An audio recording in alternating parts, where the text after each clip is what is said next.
불과 몇 년 전까지만 해도 미국은 중국의 연구 협력국 1위였습니다. 중국 대학들이 논문을 쓰고 실험실을 꾸리고 기술을 개발할 때 가장 많이 손을 맞잡던 나라가 미국이었죠. 그런데 지금은 어떨까요? 호주 전략정책연구소 ASPI의 핵심 기술 프로젝트 자료를 보면요. 미국은 중국 연구 협력국 순위에서 4위로 밀려났습니다. 그 자리를 차지한 나라는 어디일까요? 놀랍게도 싱가포르입니다. 인구 600만 명의 도시국가가 세계 최강대국 미국을 밀어내고 중국의 연구협력 1위 파트너가 된 거죠. 파키스탄도 7위로 새롭게 이름을 올렸습니다. 마치 30년을 거래하던 단골 거래처가 갑자기 명단 4번째로 밀려나는 상황과 같습니다. 이건 단순한 순위 변동이 아닙니다. 지식 패권의 지형 자체가 바뀌고 있다는 신호죠. 도대체 중국에 무슨 일이 벌어지고 있는 걸까요? 이 변화를 이해하려면 먼저 중국이 얼마나 조용히 그리고 얼마나 체계적으로 움직여 왔는지를 봐야 합니다.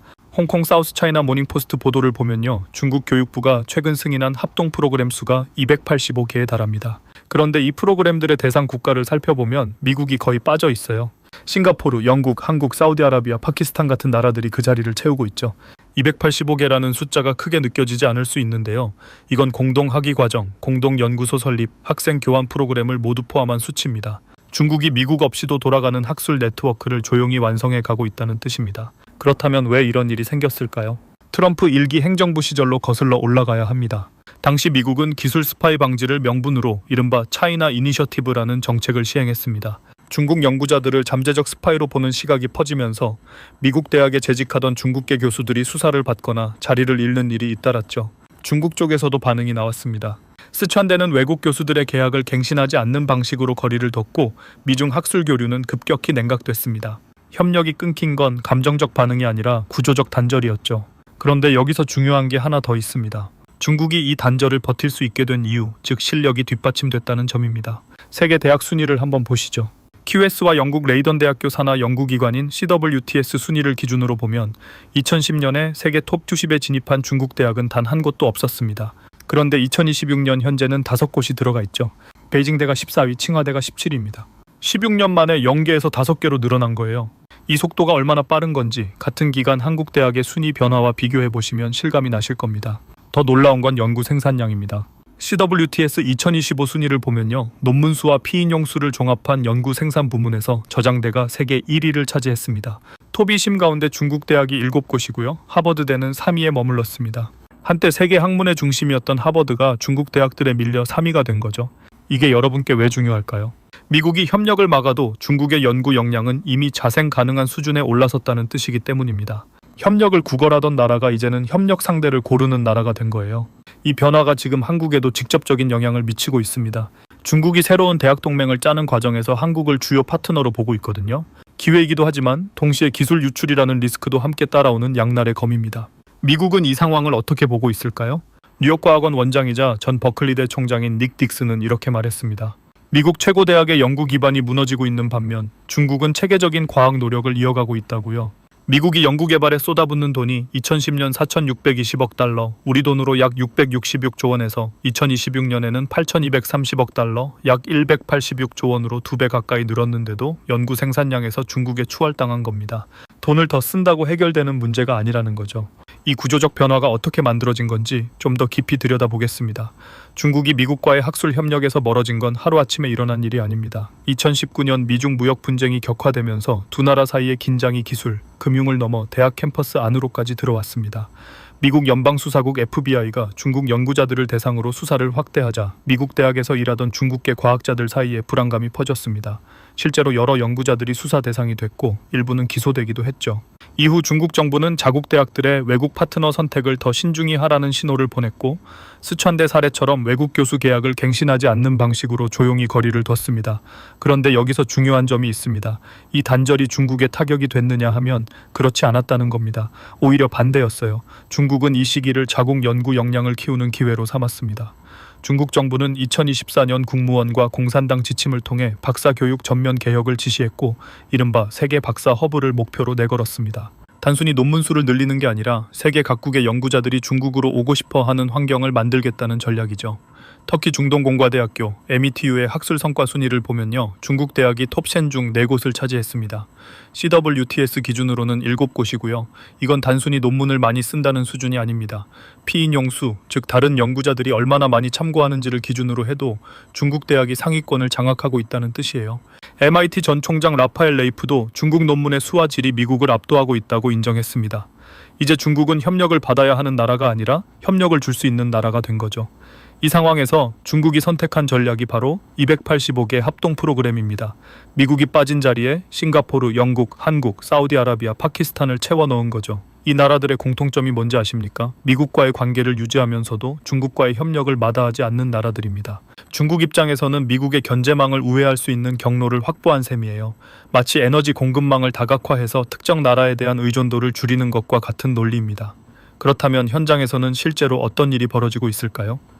2026년 2월 중국 최고 명문대인 푸단대와 칭화대가 동시에 미국 유학생을 대상으로 한 박사 특별 전형을 도입했습니다. 타이밍이 묘합니다. 바로 이 시기에 트럼프 행정부가 미국 대학들의 연구 예산을 대폭 삭감했거든요. 미국 내 연구 환경이 불안정해진 틈을 노려 중국이 미국의 우수한 인재들을 직접 끌어들이려 한 겁니다.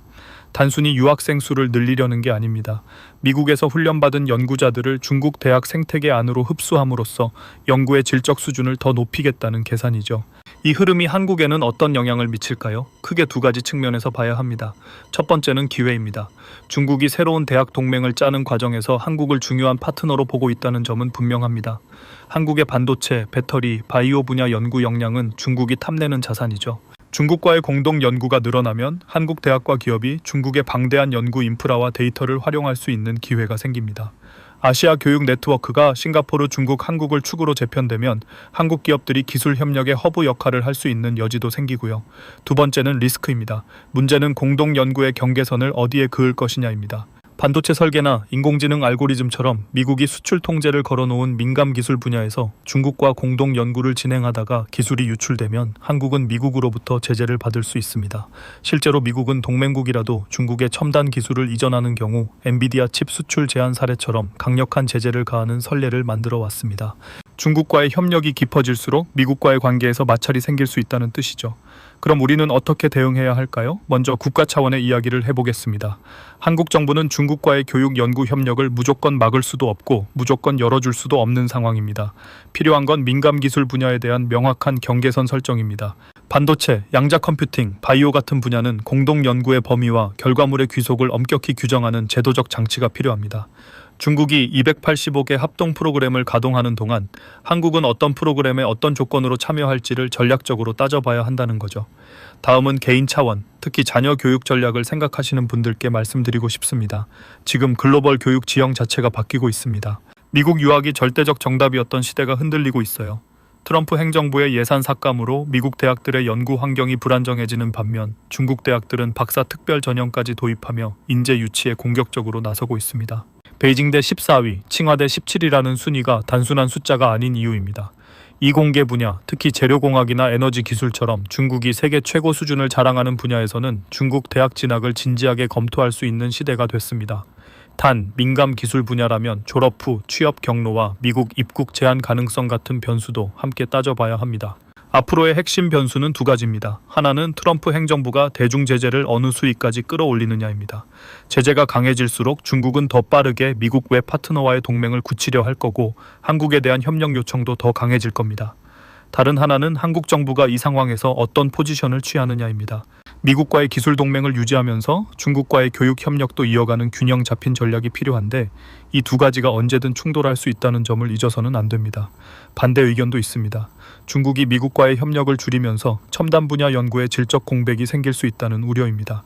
반도체 설계나 인공지능 핵심 알고리즘처럼 미국이 여전히 앞서 있는 분야에서는 미국과의 교류 단절이 중국 연구의 한계로 작용할 수 있다는 거죠.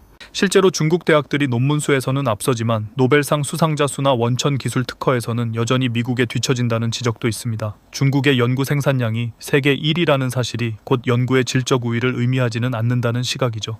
하지만 한 가지는 분명합니다. 미국이 중국 연구 협력국 순위에서 1위에서 4위로 밀려난 것은 단순한 숫자 하나의 변화가 아닙니다. 2010년 세계 톱 20에 한 곳도 없던 중국 대학이 이제 5곳이나 진입했고, 연구 생산량에서는 하버드를 3위로 밀어낸 저장대가 세계 1위를 차지했습니다. 중국은 지금 조용히 그러나 매우 체계적으로 미국 없이도 돌아가는 지식 동맹망을 완성해 가고 있죠. 이 흐름이 한국의 대학, 기업 그리고 자녀의 진로에 어떤 영향을 미칠지 지금부터 따져보셔야 할 때입니다.